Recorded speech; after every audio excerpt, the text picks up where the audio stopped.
Hello जी guys, तो स्वागत है आप सभी का नाहिद क्लासेस चैनल में। आज हम बिहार बोर्ड कक्षा 10वीं के लिए बहुत इंपॉर्टेंट वीडियो लाए हैं। देखिए, इस वीडियो में 2022 में जो साइंस का जो सेकंड सीटिंग में जितने भी क्वेश्चंस हुए थे, आज उसको हम कवर करेंगे। तो चलिए जी, वीडियो यदि चैनल पर नए हो तो प्लीज़ चैनल को सब्सक्राइब कर दीजिएगा और बेल आइकन को प्रेस करना ना भूलिएगा। और वीडियो थोड़ा सा यदि अच्छा लगे तो वीडियो को लाइक कर दीजिएगा और अपने दोस्तों के पास भी शेयर कर दीजिएगा। चलिए जी, वीडियो को शुरू करते हैं। देखिए जी, फर्स्ट जो हमारा क्वेश्चन जो आया था 2022 में साइंस के पेपर में, देखिए ईंधन है। देखिए ईंधन, इसमें ऑप्शन दिया है सीएनजी, एलपीजी, लकड़ी। देखिए इसमें सब ईंधन है, यानी कि fourth option is right answer हो जाएगा। अगला क्वेश्चन है, कह रहा है कि जीवाश्म ईंधन का उदाहरण। देखिए जीवाश्म ईंधन का उदाहरण पेट्रोलियम भी और कोयला भी है। अगला क्वेश्चन है कि अमोनियम क्लोराइड का जलीय विलयन होता है। देखिए अमोनियम क्लोराइड का जो जलीय विलयन होता है ना, वो होता है उदासीन। अगला क्वेश्चन है कि एथेन का आणविक सूत्र C2H6 इसमें सहसंयोजक बंधों की संख्या है। देखिए इसमें बेसिकली हम बॉन्ड देखें ना, तो इसके लिए रुकिए थोड़ा सा भी बता रहे हैं। देखिए जी, देखिए इसमें कह रहा है कि C2H6 में आणविक जो सूत्र है, इसमें सहसंयोजक बंधों की संख्या कितनी है, यानी बॉन्ड बताना है। तो देखिए जी, पहले ये जो फॉर्मूला है उसे हम जो इसका जो केमिकल इक्वेशन है उसे लिखते हैं। देखिए जी, वो है कि C2H6 बेसिकली क्लियर है। अब इसे हमने बॉन्डों की संख्या बनाना है, तो पहले इसका हम लोग इसका संरचना बनाएंगे। देखिए जी, यहाँ पे 2 कार्बन हो गए, क्लियर है। कार्बन में कितने, ऐसा इसके 4 बॉन्ड हो गए, क्लियर है। इसको थोड़ा सा और पास में जाते हैं, क्लियर है। इसके यहाँ पे 2 3, क्लियर है। सबके 4 4 हो गए। अब हाइड्रोजन कितने हैं, 6 हैं, तो सब जगह पे लगाते हैं हाइड्रोजन को जी। यहाँ पे लग गया जी। देखें, अब इसमें कह रहा है कि बॉन्ड कितने हैं, ये जो है ना, इसी को बॉन्ड कहते हैं। तो देख गिनते हैं कितने इसमें बॉन्ड है, 1 2 3 4 5 6 7। तो इसमें यानी कि 7 बॉन्ड है, यानी इसमें 7 सहसंयोजक बंध है। तो यही हमें पूछ रहा था। तो आप लोग ऐसे स्ट्रक्चर बना लीजिएगा और उसमें देख लीजिएगा तो पता चल जाएगा जी। तो देखिए जी, इसमें 7 ऑप्शन इज राइट आंसर हो जाएगा। अगला हमारा क्वेश्चन है, कह रहा है कि शल्य चिकित्सा की में टूटी हड्डियों को जोड़ने के लिए प्रयुक्त होने वाला रासायनिक पदार्थ है। देखिए बेसिकली आप लोग की मतलब एज किसी की भी हड्डियाँ वगैरह, हाथ वगैरह टूट जाता है, तो उसका जो प्लास्टर जो होता है ना, वो प्लास्टर ऑफ पेरिस से ही किया जाता है जी। अगला जो हमारा क्वेश्चन करेगा कि किस पीएच मान वाला विलयन सबसे अधिक अम्लीय है। देखिए इसमें ऑप्शन दिया है 1 2 3 4। देखिए जितना जो कम होगा, जितना ही कम होगा वो ज़्यादा अम्लीय होगा। तो यानी कि यहाँ पे 1 2 3 4, इसमें सबसे कम क्या है, 1 है, यानी कि सबसे जो अम्लीय जो है ना वो ही 1 होगा। चलिए जी, अब इसमें पूछ दे कि इसमें सबसे ज़्यादा क्षारीय कौन है, तो इसका option number 4 is right answer हो जाएगा जी। अगला हमारा क्वेश्चन है, कह रहा है कि एथाइन में कार्बन कार्बन परमाणु के बीच कितने सहसंयोजक बंध बनते हैं। देखिए एथाइन में ना बेसिकली 3 बॉन्ड बनते हैं उसमें, तो third option is right answer हो जाएगा। अगला जो हमारा क्वेश्चन कह रहा है, क्यूप्राइट, क्या लिखा है, क्यूप्राइट निम्नलिखित में से किस धातु का आवश्यक है। देखिए ये कॉपर का अयस्क है। अगला हमारा क्वेश्चन करें कि निम्न में किसी रासायनिक दूध कहा जाता है। देखिए उद्दीपक को ही रासायनिक दूध कहा जाता है जी। अगला हमारा क्वेश्चन कह रहा है कि पौधे की उत्सर्जित पदार्थ में निम्न में से कौन है। देखिए रेजिन भी है, गोंद भी है और चीड़ भी है, ये सब रासायनिक ये सब उत्सर्जित पदार्थ हैं। अगला हमारा क्वेश्चन कह रहा है कि मानव हृदय में कोष्ठकों की संख्या कितनी है। देखिए बेसिकली जो ह्यूमन हार्ट में जो चैम्बर जो होते हैं ना, वो 4th चैम्बर होते हैं। अगला हमारा क्वेश्चन कह रहा है कि निम्न में से कौन क्या लिखा है, हेट्रोक्राइन ग्रंथि है। देखिए हेट्रोक्राइन ग्रंथि ये क्या लिखा है, हाँ, यकृत को कहते हैं जी। अगला हमारा क्वेश्चन है, क्या है जी,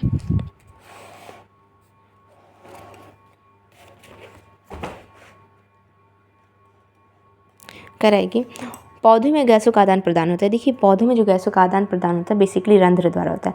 अगला हमारा क्वेश्चन है 14 नंबर, कह रहा है कि निम्नलिखित में कौन पुरुष हार्मोन है। देखिए पुरुष हार्मोन ना टेस्टोस्टेरोन है। अगला हमारा क्वेश्चन कह रहा है कि किण्वन क्रिया पाई जाती है। देखिए किण्वन क्रिया जो है ना वो ईस्ट में पाई जाती है।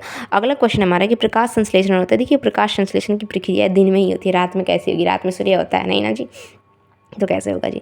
अगला हमारा क्वेश्चन कह रहा है कि आयोडीन को निम्नलिखित में किस द्रव में घोलने से टिंक्चर आयोडीन बनता है। देखिए आयोडीन को बेसिकली एथिल अल्कोहल के द्रव में घोला जाएगा ना, तो टिंक्चर आयोडीन प्राप्त हो जाएगा जी। अगला हमारा क्वेश्चन कह रहा है कि डालडा में उपस्थित वसा अम्ल किस प्रकृति का होता है। देखिए डालडा में जो उपस्थित जो वसा अम्ल होता है ना, वो बेसिकली संतृप्त प्रकृति का होता है। अगला हमारा क्वेश्चन कह रहा है कि प्रोपेनॉन का क्रियाशील मूलक है। देखिए प्रोपेनॉन का जो क्रियाशील मूलक है ना, डबल बॉन्ड C, उसके बाद डबल बॉन्ड O करके जी। अगला हमारा क्वेश्चन कह रहा है कि इथिलीन है। देखिए इथिलीन जो है ना वो एल्केन है, एल्केन है। अगला हमारा क्वेश्चन कह रहा है कि निम्नलिखित में कौन जीवाश्म ईंधन है। देखिए जीवाश्म ईंधन है पेट्रोलियम, प्राकृतिक गैस, कोयला, ये सब हैं, पर लेकिन यहाँ पे बायोगैस जो है ना वो एक जीवाश्म ईंधन नहीं है जी। अगला हमारा क्वेश्चन कह रहा है कि टिहरी बांध निर्माण का उद्देश्य क्या था। देखिए टिहरी बांध जो निर्माण का जो उद्देश्य था ना वो था बिजली का उत्पादन करना जी। अगला हमारा क्वेश्चन है जी कि निम्नलिखित में कौन सा तत्व आसानी से इलेक्ट्रॉन का त्याग नहीं कर सकते। देखिए यहाँ पे किधर लिखा है आंसर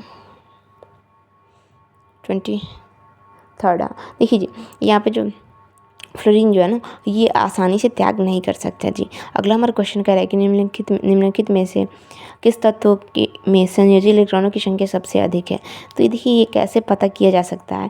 पहले तो जितने तत्व हैं इसकी परमाणु संख्या हमने लिखना है जी। पहले परमाणु संख्या देखना है जी, तब हम बताएंगे कि संयोजी इलेक्ट्रॉनों की संख्या कितनी है जी। तो थोड़ा ध्यान दीजिए जी। फर्स्ट ऑप्शन है सिलिकॉन जो दिया हुआ है जी हमारा SI। देखिए SI इसका जो परमाणु संख्या होता है ना वो होता है जी 14 जी। तो 14 इसका पहले इलेक्ट्रॉनिक विन्यास लिखाएंगे तो 2 8 10 और 4 14 हो गया जी। क्लियर है। तो इसका जो संयोजी इलेक्ट्रॉन है वो तो हो गया जी 4th। अगला हमारा जो है वो है एल्यूमिनियम। तो एल्यूमिनियम का जो होता है वो होता है 13 परमाणु संख्या। तो इसका निकाला जाएगा तो 2 8 3rd होगा। इसका तो कितना हो जाएगा जी 3 हो जाएगा संयोजी इलेक्ट्रॉन।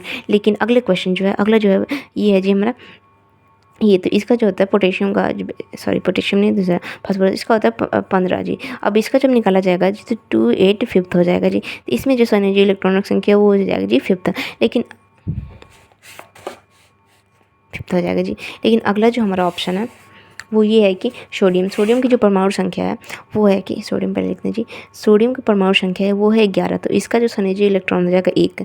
यानी कि इसमें सबसे कम कितना है किसका है जी सोडियम का है जी। तो इसमें पूछ क्या रहा है कि निम्नलिखित में से किस तत्व की संयोजी इलेक्ट्रॉनों की संख्या सबसे अधिक है। तो देखिए सबसे अधिक जो है ना वो हमारा सिलिकॉन का है, क्योंकि सिलिकॉन सॉरी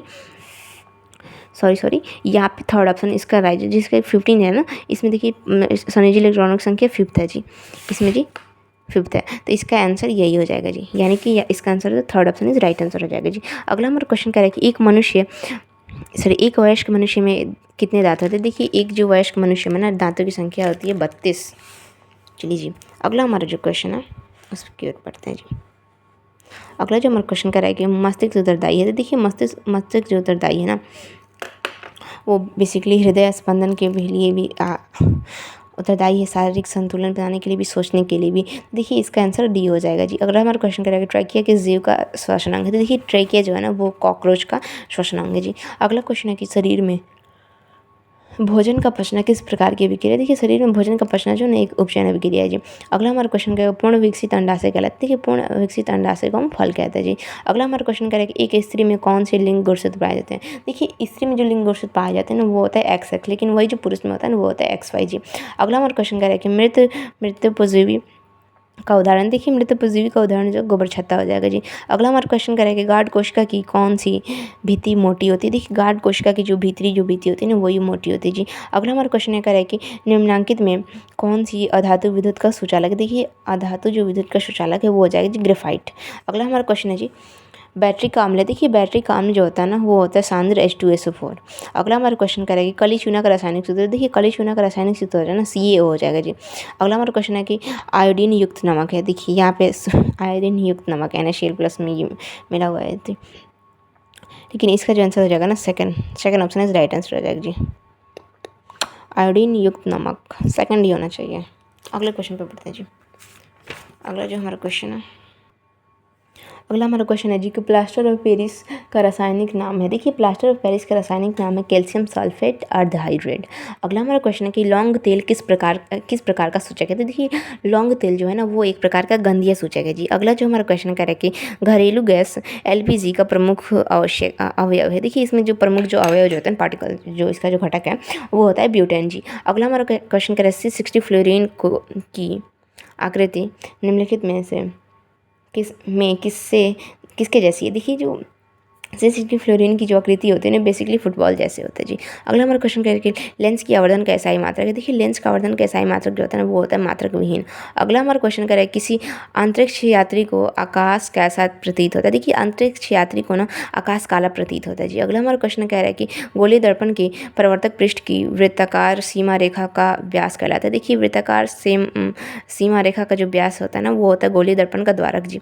अगला हमारा क्वेश्चन है कि किस दर्पण से में दूर की वस्तु का प्रतिबिंब सदैव सीधा बनता है। देखिए ये होता है ना, या तो समतल हो जाएगा या फिर उत्तल हो जाएगा इसका आंसर। अगला क्वेश्चन है कि अवतल दर्पण की फोकस दूरी होती है। देखिए अवतल दर्पण की जो फोकस दूरी होती है ना, वो होता है ऋणात्मक, निगेटिव होता है जी। अगला हमारा क्वेश्चन कह रहा है कि किस दर्पण से हमेशा वस्तु से छोटा प्रतिबिंब प्राप्त होता है। देखिए इसका आंसर हो जाएगा उत्तल। अगला क्वेश्चन है कि प्रकाश का प्राथमिक वर्ण है। देखिए प्रकाश का प्राथमिक जो वर्ण है ना, वो हो जाएगा जी, इनमें से सभी हो जाएगा, नीला, हरा, लाल सब है जी। तारों का टिमटिमाना प्रकाश की किस घटना को दर्शाता है। देखिए तारों का टिमटिमाना जो है ना, वो प्रकाश के अपवर्तन को दर्शाता है जी। अगला हमारा क्वेश्चन कह रहा है कि लैटेक्स सामान्यतः कहाँ पाया जाता है। देखिए लैटेक्स जो सामान्यतः होता है वो बरगद में पाया जाता है। अगला हमारा क्वेश्चन कह रहा है कि मानव, क्या लिखा है, हाँ, मानव मूत्र में यूरिया की प्रतिशत मात्रा। देखिए मानव मूत्र में यूरिया की प्रतिशत मात्रा 2% ही है जी। अगला हमारा क्वेश्चन क्या है, भ्रूण का विकास होता है। देखिए भ्रूण का विकास होता है वो गर्भाशय में होता है। अगला हमारा क्वेश्चन है जी कि निकट दृष्टि दोष को दूर करने के लिए किस लेंस का उपयोग किया जाता है। देखिए निकट दृष्टि दोष को दूर करने के लिए अवतल लेंस का उपयोग किया जाता है। लेकिन वही यदि पूछ दे दूर, देखिए दूर में ऊ का मात्रा लगा है, तो देखिए दूर दृष्टि दोष को दूर करने के लिए उत्तल लेंस का, उत्तल ऊ और दूर ऊ का मात्रा, तो इससे थोड़ा सा ऐसा कनेक्शन करके आप लोग याद कर लीजिएगा जी। अगला हमारा क्वेश्चन कह रहा है कि लेंस की क्षमता का मात्रक होता है। देखिए लेंस का क्षमता का मात्रक जो होता है ना, वो होता है डायोप्टर। अगला हमारा क्वेश्चन कह रहा है कि 1 किलोवाट घंटा बराबर होता है। देखिए 1 किलोवाट जो घंटा बराबर होता है ना, 3.6 × 10⁶ जूल होता है जी। अगला हमारा क्वेश्चन कह रहा है कि प्रकाश का चाल न्यूनतम होता है। देखिए प्रकाश का चाल जो न्यूनतम होता है ना, इस ऑप्शन के अनुसार कांच में बहुत ज़्यादा ही कम होता है जी। अगला हमारा क्वेश्चन है कि इसको निम्न में किस लेंस की फोकस दूरी धनात्मक होती है। देखिए उत्तल लेंस का जो फोकस दूरी होता है ना, वो धनात्मक होता है। अगला क्वेश्चन है कि वायुमंडल में नाइट्रोजन की मात्रा होती है। देखिए वायुमंडल में जो नाइट्रोजन की मात्रा होती है ना, 78% है। अगला हमारा क्वेश्चन है कि प्राकृतिक में पृथ्वी पर ऊर्जा का मुख्य स्रोत क्या है। देखिए प्रकृति में पृथ्वी पर ऊर्जा का जो मुख्य स्रोत है ना, वो है सूर्य का प्रकाश। अगला क्वेश्चन है कह रहा है कि द ओरिजिन स्पीसीज नामक पुस्तक किसने लिखी थी। देखिए ये जो पुस्तक है ना, वो डार्विन ने लिखा था, बहुत प्रसिद्ध पुस्तक भी है भाई।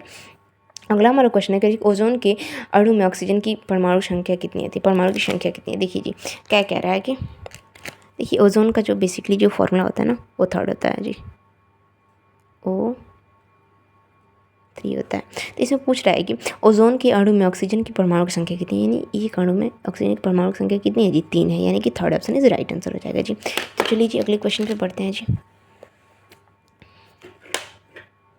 अगला जो हमारा क्वेश्चन है कह रहा है कि पौधे में प्रकाश संश्लेषण का स्थान है। देखिए पौधे में जो प्रकाश संश्लेषण का स्थान है वो है क्लोरोप्लास्ट में जी। अगला हमारा क्वेश्चन कह रहा है कि परिशेषिका हिस्सा है। देखिए परिशेषिका हिस्सा ना, वो आहार नल का है। अगला क्वेश्चन है कि एक खाद्य श्रृंखला में तीसरे पोषी स्तर पर हमेशा कौन रहता है। देखिए तीसरे पोषी स्तर पर हमेशा मांसाहारी रहते हैं। अगला क्वेश्चन है हमारा कि निम्न में कौन से समूहों में केवल जैव निम्नकरणीय पदार्थ है। देखिए जैव निम्नकरणीय पदार्थ घास, पुष्प तथा चमड़ा जी। अगला हमारा क्वेश्चन है कह रहा है कि किसी विद्युत बल्ब का क्या लिखा है, अनुतांक इतना वोल्ट है तथा इतना वाट, जब इसे V पर प्रचलित करते हैं तब इसका उपयोग शक्ति हो जाती है। इसमें हम क्या ज्ञात करना है, इसका शक्ति ज्ञात करना है जी। तो उसके लिए हमने, अरे भाई इसमें ये भी दिया था, जब इसे इतने 110 वोल्ट पर प्रचालित करते हैं तो इसका इतने तो इसमें शक्ति, इसमें क्या करना है, शक्ति ज्ञात करना है। तो बेसिकली इसको शॉर्ट भी किया जाएगा तो इसका 50 वाट आ जाएगा। अगला हमारा क्वेश्चन कह रहा है कि निम्नलिखित में से कौन किसी लंबे विद्युत धारावाही तार के निकट चुंबकीय क्षेत्र का सही वर्णन करता है। देखिए इसका आंसर हो जाएगा चुंबकीय क्षेत्र की संकेंद्रीय क्षेत्र रेखाएं जो होती है ना, का केंद्र तार होता है जी। अगला जो क्वेश्चन हमारा प्रतिरोधकता का एसआई मात्रक है। देखिए प्रतिरोधकता का एसआई मात्रक है ना, वो है ओम मीटर। अगला हमारा क्वेश्चन कह रहा है कि जब एक से अधिक प्रतिरोधक श्रेणी क्रम में जुड़े रहते हैं तब कौन सी भौतिक राशि उनमें समान रहती है। देखिए जो चलिए अगला जो हमारा क्वेश्चन कह रहा है कि अनवीकरणीय ऊर्जा है। देखिए अनवीकरणीय ऊर्जा जो है ना, कोयला से प्राप्त ऊर्जा हो जाएगी जी। अगला जो हमारा क्वेश्चन है कह रहा है कि एक पारदर्शी गोलीय कवच की बाहरी त्रिज्या इतनी सेंटीमीटर है, तो इतनी सेंटीमीटर त्रिज्या का क्या हो जाएगा, ये हो जाएगा एक उत्तल लेंस की भांति भाई होगा आंसर। अगला हमारा क्वेश्चन करेगा ऊर्जा के 2 अनवीकरणीय स्रोत है। देखिए ऊर्जा का 2 अनवीकरणीय स्रोत हो जाएगा जी, कोयला तथा पेट्रोलियम। अगला क्वेश्चन है कि उत्तम ऊर्जा का स्रोत है वह है, देखिए जिसमें ना ये जो 4th ऑप्शन थी ना, जिसमें सारी ये जो प्रॉपर्टीज़ पाए जाएंगे ना, जिसमें सारी क्वालिटीज़ पाए जाएंगी, उन्हें हम उत्तम ऊर्जा का स्रोत कहेंगे जी। अगला हमारा क्वेश्चन कह रहा है कि कमरे के ताप पर द्रव अवस्था में रहने वाली अधातु। देखिए कमरे के ताप पर जो द्रव अवस्था में अधातु रहती है उसे हम ब्रोमीन कहते हैं। अगला हमारा क्वेश्चन कह रहा है कि निम्नांकित में कौन सा युग्म एकल विस्थापन अभिक्रिया प्रदर्शित करता है, तो इसका आंसर हो जाएगा FeSO4 एवं Ag। अगला हमारा क्वेश्चन कह रहा है कि आवर्त सारणी में आवर्तों की संख्या होती है। देखिए आवर्त सारणी में आवर्तों की संख्या बेसिकली 7 होता है। अगला हमारा क्वेश्चन करेगा पेंटेन C5H12 में कितने संरचना समावेश संभव है। देखिए पेंटेन का ना बस 3 ही संरचना समावेश संभव है जी। अगला हमारा क्वेश्चन करेगा कि दही में कौन सा अम्ल पाया, देखिए दही में लैक्टिक अम्ल पाया जाता है। अगला क्वेश्चन है कि 78 निम्नांकित में किस धातु को किरोसिन में डुबो कर रखते हैं। देखिए सोडियम को किरोसिन में डुबो कर रखा जाता है। अगला क्वेश्चन के Al4C3 के जल अपघटन से निम्नांकित में कौन बनता है। देखिए इसमें से ना मीथेन बनेगा जी। अब देखिए ये जो साइंस का हमारा PYQ का जब सीरीज़ कंप्लीट होगा ना, तो इसके बाद आप लोग बता दीजिए कमेंट में कि कौन से मैथ्स का PYQ कराया जाए या फिर SST का, इन दोनों में से बता दीजिए किसका कराया जाए, उसी का हम PYQ करा देंगे जी। तो चलिए जी अगला जो क्वेश्चन और लास्ट जो हमारा क्वेश्चन है कह रहा है कि वह धातु जो सिर्फ अम्ल राज में घुलता है। देखिए जो सिर्फ अम्ल राज में घुलता है ना, वो हो जाएगा जी सोना, यानी कि second option is right answer हो जाएगा। तो चलिए जी वीडियो को यहीं पे एंड करते हैं, और वीडियो थोड़ा सा भी अच्छा लगा हो तो प्लीज़ वीडियो को लाइक कर दीजिएगा, और चैनल पर नए हो तभी चैनल को सब्सक्राइब कीजिएगा और बेल आइकन को प्रेस करना ना भूलिएगा। और तब तक अपना ख्याल रखिए, तब तक मिलते हैं अगले वीडियो में।